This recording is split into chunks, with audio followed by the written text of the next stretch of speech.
sanajan urang nyawa tamat nawe ulah ngamitian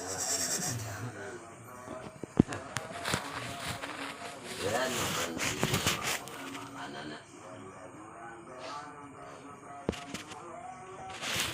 katilah teh keur nyaritakeun hukum syara hukum agama anu diatur ku ilmu tasawuf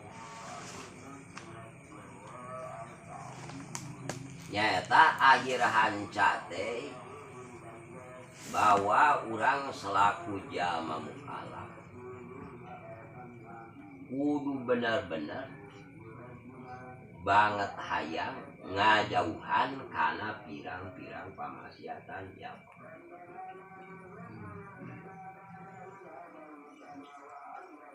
lamun kecapna banget hayang ngajauhan kana pirang-pirang pamaksiatan dia Allah tangkuna wae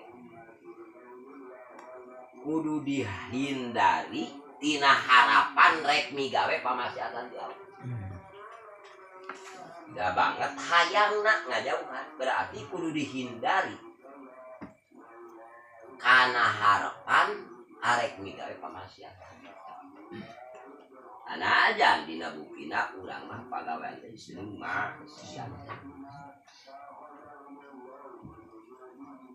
Ari pamaksiatan Gusti Allah anu perlu kurang banget hayangna ngajauhan teh kalintang seuleuna.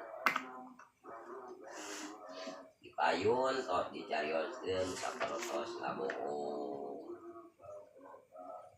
Jadi saksi nu laju. Sumpah anu bohong. Nyilidik naluntik kana kaera jelema loba sokomo rek ngancurkeun rek ngalomba hindari bener-bener lamun urang bener-bener nyusruk jalur tahu tah naon deui